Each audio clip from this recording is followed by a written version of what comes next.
ಎಲ್ಲರಿಗೂ ನಮಸ್ತೆ. ಸಂಜೀವಾಣಿಗೆ ಸ್ವಾಗತ. ನಾನು ಮಮತಾಶ್ರೀ ಐನಾಪುರ್.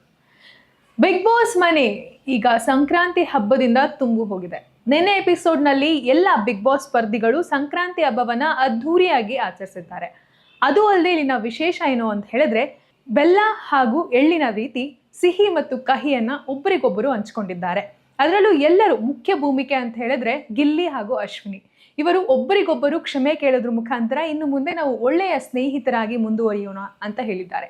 ಅದೇ ರೀತಿ ಮನೆಯ ಎಲ್ಲಾ ಸ್ಪರ್ಧಿಗಳು ಅಶ್ವಿನಿ ಗೌಡ ಅವರಿಗೆ ಕ್ಷಮೆಯನ್ನು ಕೇಳಿದ್ದು, ಇನ್ನು ಮುಂದೆ ಸಂಕ್ರಾಂತಿ ಹಬ್ಬದ ನಂತರ ಹೇಗೆ ಕಹಿ ಸಿಹಿ ಜೊತೆಯಾಗಿರುತ್ತೆ, ಅದೇ ರೀತಿ ಇನ್ನು ಮುಂದೆ ನಾವು ನಿಮಗೆ ಸಿಹಿಯಾಗಿ ಇರ್ತೀವಿ ಅಂತ ಹೇಳಿ ಎಲ್ಲರೂ ಜೊತೆಯಾಗಿದ್ದಾರೆ. ಇನ್ನು 3 ದಿನಗಳಲ್ಲಿ ಬಿಗ್ ಬಾಸ್ ಫಿನಾಲೆ ಕೂಡ ಬರ್ತಿದೆ. ಇದರ ಜೊತೆಗೆ ಈಗ ಬಿಗ್ ಬಾಸ್ ಏನು 3 ದಿನಗಳಲ್ಲಿ ಮುಕ್ತಾಯ ಆಗುತ್ತೆ. ಬಿಗ್ ಬಾಸ್ ಏನ್ ನಡೀತಿತ್ತಲ್ಲ ಆ ಒಂದು ಸಮಯದಲ್ಲಿ ಗಿಚ್ಚಿ ಗಿಲಿಗಿಲಿ ಜೂನಿಯರ್ಸ್ ತಂಡ ಬರ್ತಾ ಇದೆ.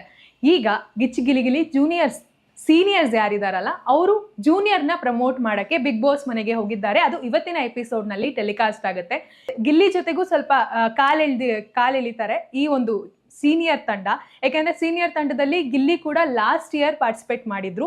ಅದರಲ್ಲಿ ಕೂಡ ತುಂಬಾ ತಮಾಷೆಯಾಗಿ ಎಲ್ಲರೂ ಕೋರ್ಡಿನೇಷನ್ ಅಲ್ಲಿ ಇದ್ರು. ಹಾಗೆ ತುಕಾಲಿ ಸಂತೋಷ್ ಕೂಡ ಈಗ ಸಲ ಬಂದಿದ್ದಾರೆ. ಯಾಕಂದ್ರೆ ಲಾಸ್ಟ್ ಇಯರ್ ಬಿಗ್ ಬಾಸ್ ಅಲ್ಲಿ ತುಕಾಲಿ ಸಂತೋಷ್ ಅವರಿದ್ರು.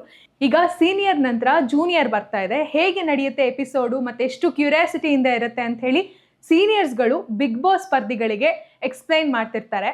ಇದು ಇವತ್ತಿನ ಎಪಿಸೋಡ್ ಆಗುತ್ತೆ. ಇನ್ನು ಕೆಲವೇ ದಿನಗಳಲ್ಲಿ ಫಿನಾಲೆ ನಡೆಯೋದ್ರಿಂದ ಎಲ್ಲೆಲ್ಲೂ ಯಾರು ವಿನ್ ಆಗ್ತಾರೆ ಅನ್ನುವ ಒಂದು ಕ್ವೆಶನ್ ಮಾರ್ಕ್ ಸ್ಟಾರ್ಟ್ ಆಗ್ತಾ ಇದೆ. ಯಾಕಂದ್ರೆ ಇತ್ತೀಚೆಗಷ್ಟೇ ಸುದೀಪ್ ಅವ್ರನ್ನ ಕರವೇ ಅಧ್ಯಕ್ಷರಾದಂತಹ ನಾರಾಯಣ್ ಗೌಡ್ರು ಕೂಡ ಭೇಟಿಯಾಗಿದ್ರು.